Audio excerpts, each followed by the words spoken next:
how to buy crypto on Coinbase. So if you want to buy crypto on Coinbase, it's fairly simple to do so. All you have to do is first of all launch Coinbase and make sure that you log into your account.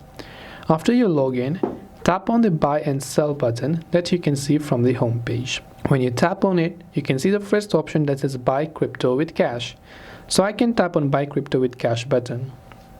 I can simply choose the crypto I want to buy, say for example Bitcoin.